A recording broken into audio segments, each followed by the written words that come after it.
Shalom manusia Allah yang perkasa.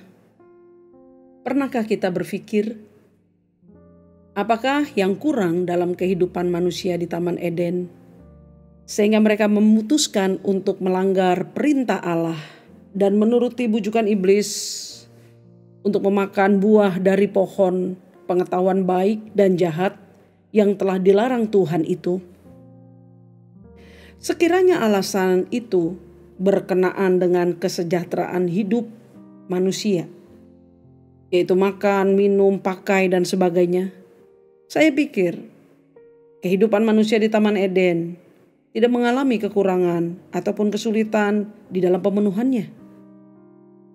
Sebab Kejadian pasal 2 ayat 8 dan 9 bagian A mengatakan dengan jelas kepada kita bahwa Eden adalah taman yang dibuat Allah sedemikian rupa untuk memenuhi dan menyediakan semua kebutuhan manusia di dalamnya. Di sana tertulis, selanjutnya Tuhan Allah membuat taman di Eden di sebelah timur. Disitulah ditempatkannya manusia yang dibentuknya itu. Lalu Tuhan Allah menumbuhkan berbagai-bagai pohon dari bumi yang menarik dan yang baik untuk dimakan buahnya. Manusia Allah yang perkasa, apa yang digambarkan oleh Kejadian pasal 2 ayat 8 dan 9 bagian A ini telah memberitahukan kepada kita akan betapa Allah sebagai Sang Pencipta telah memperhitungkan dengan sangat sempurna berkaitan dengan segala kebaikan untuk memberkati kehidupan ciptaannya yang disebut dengan nama manusia ini. Bayangkan saja, diciptakan pada hari ke-6,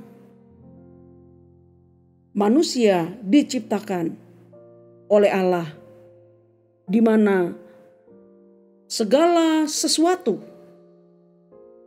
berkaitan dengan kebutuhan hidup manusia telah diciptakan Allah terlebih dahulu.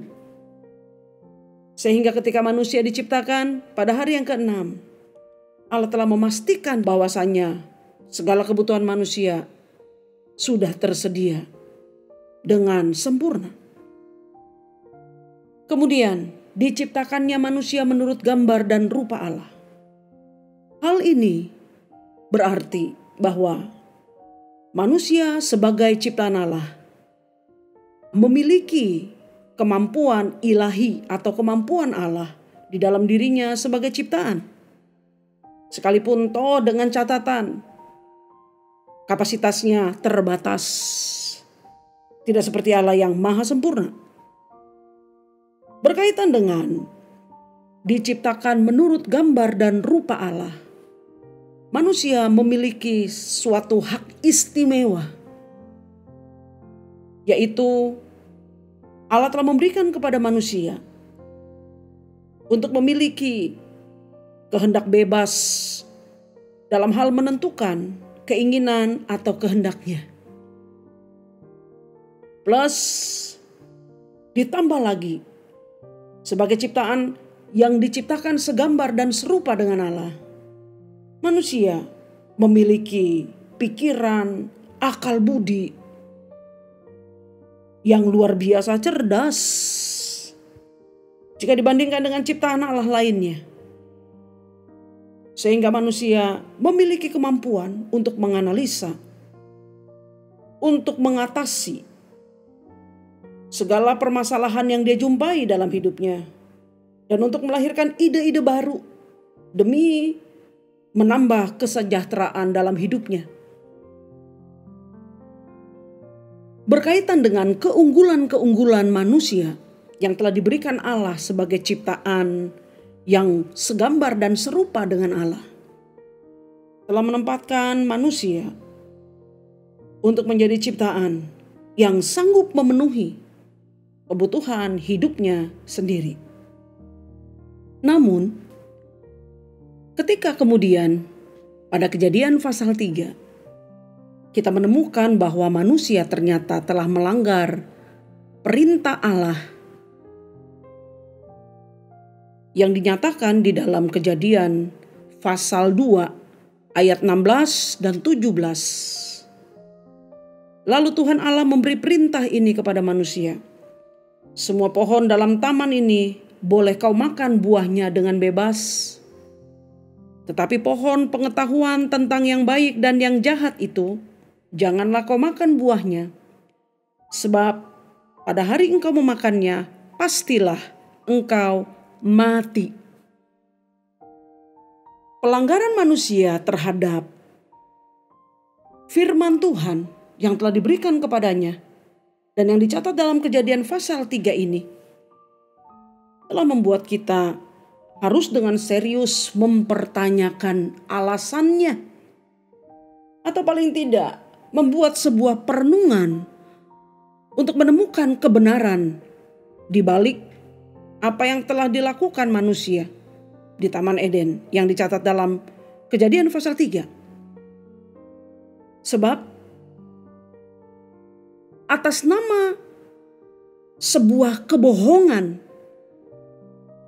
yang diumpankan iblis kepadanya, manusia telah mempercayai iblis dibandingkan dengan mempercayai Allah dalam firman-Nya yang selalu menyatakan kebenaran.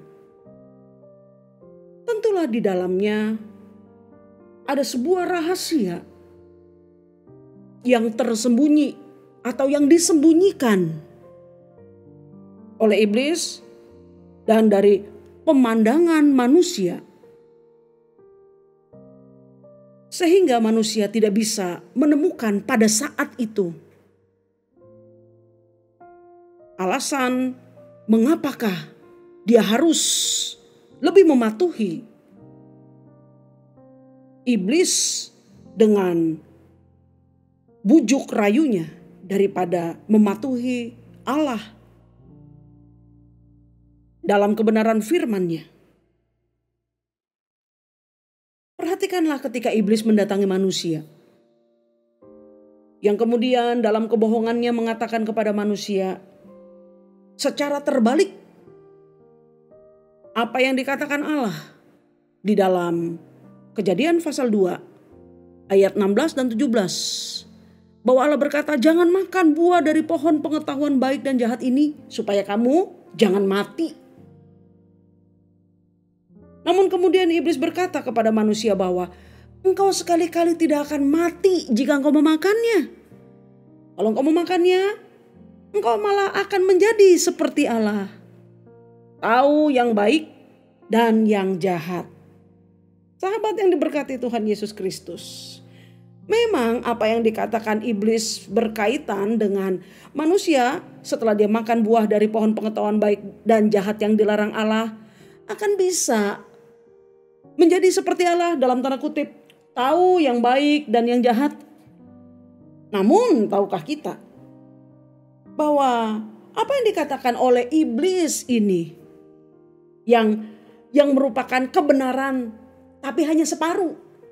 Sebab separuhnya lagi adalah kebohongan yang menjebak manusia sedemikian rupa, telah memancing manusia untuk keluar dari perlindungan firman yang hebat itu dengan iming-iming yang palsu itu. Ketika iblis mengatakan manusia kalau sudah makan buah dari pohon pengetahuan baik dan jahat itu, dia bisa jadi seperti Allah, tahu yang baik dan yang jahat. Memang itu benar.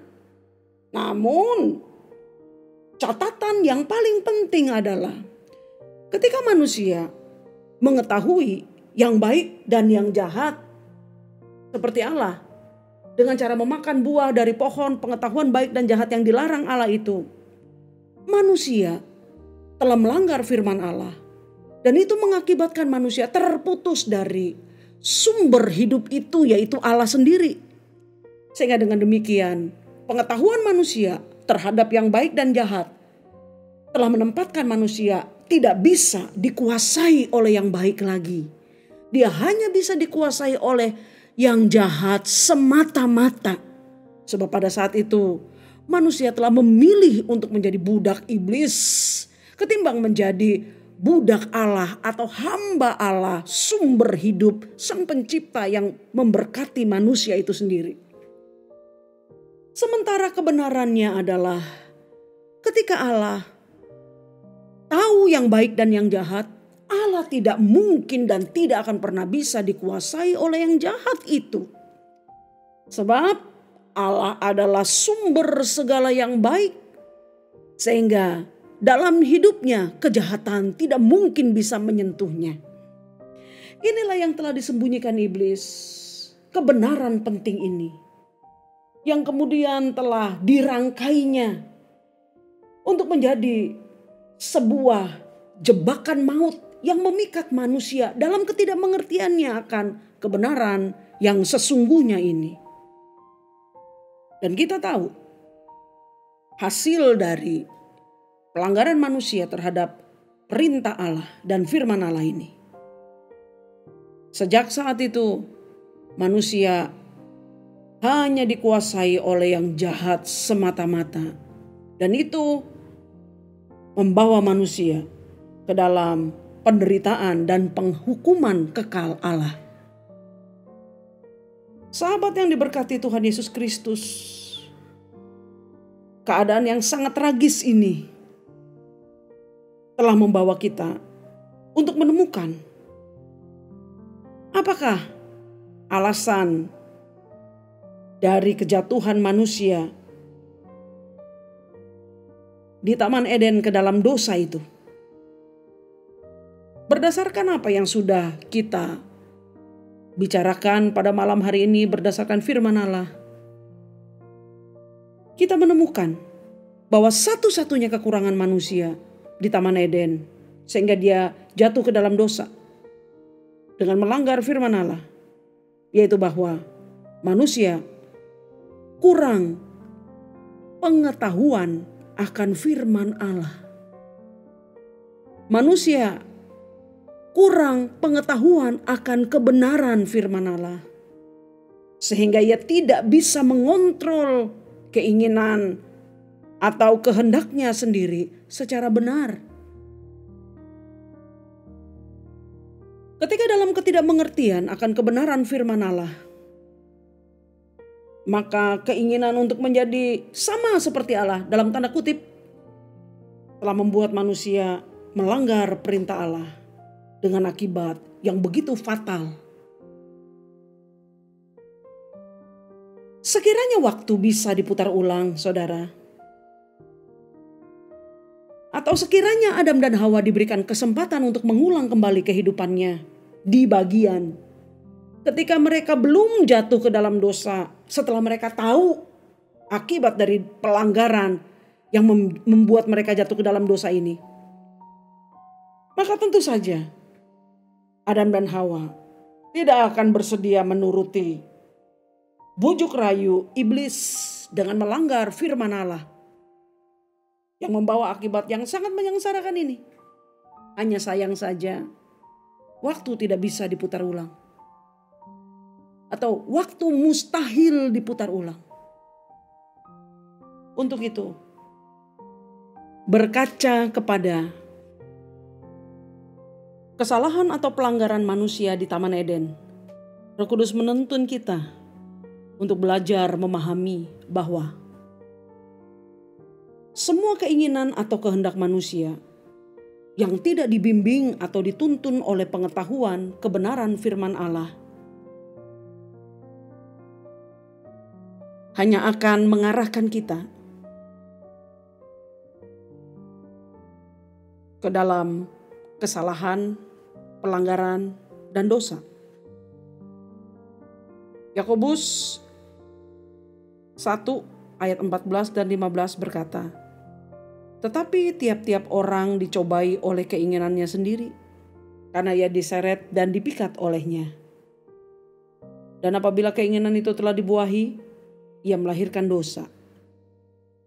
Dan apabila dosa itu sudah matang, ia melahirkan maut. Oleh karena itu, manusia Allah yang perkasa,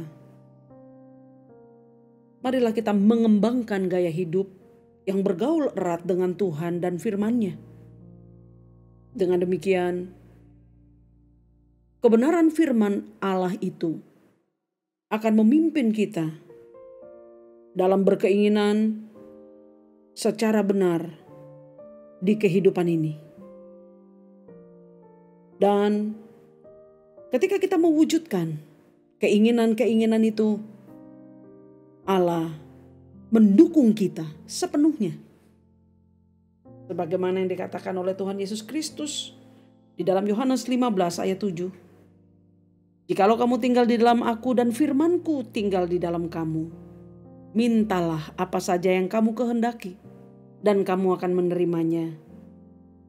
Ayat 8, dalam hal inilah Bapa-Ku dipermuliakan, yaitu jika kamu berbuah banyak, dan dengan demikian kamu adalah murid-murid-Ku.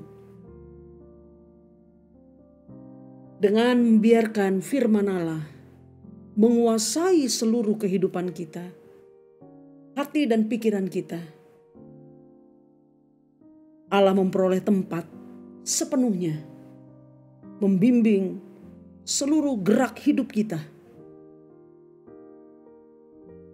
untuk melakukan apa yang firman katakan. Dan itulah sumber kehidupan yang sejati. Yang kedua, sadarilah bahwa kita diciptakan segambar dengan Allah. Itu artinya bahwa kita ini memiliki hidupnya Allah. Saudaraku, hak istimewa ini diberikan kepada kita bukan berdasarkan perjuangan kita, tetapi berdasarkan anugerah Allah semata-mata saja. Dari sejak awal kehidupan itu telah dinyatakan Allah kepada manusia ciptaannya. Dan ketika manusia jatuh ke dalam dosa, di mana kita kehilangan kemuliaan Allah, keterhilangan ini telah menerima pemulihannya kembali di dalam iman kepada korban sempurna Tuhan Yesus Kristus, di mana setiap kita, Anda dan saya, manusia berdosa ini, ketika kita percaya pada korban penebusan Kristus di kayu salib, kita telah dijadikan kembali kepada tempat kita yang sesungguhnya sebagai manusia Allah. Bahwa kita berasal dari Allah dan bahwa hidup Allah ada di dalam kita. Kesadaran inilah yang akan membuat kita tidak akan bersedia untuk memenuhi setiap keinginan dari diri kita ini. Apapun itu, jika itu berbeda dengan firman Allah yang ada di dalam diri kita. Dengan demikian, kesadaran kita bahwa Allah lah sumber kehidupan kita, di mana kita bergantung secara mutlak kepadanya, akan membawa kita dalam berkehidupan ini untuk selalu berkecukupan di dalam Dia. Amin. Tuhan Yesus memberkati kita.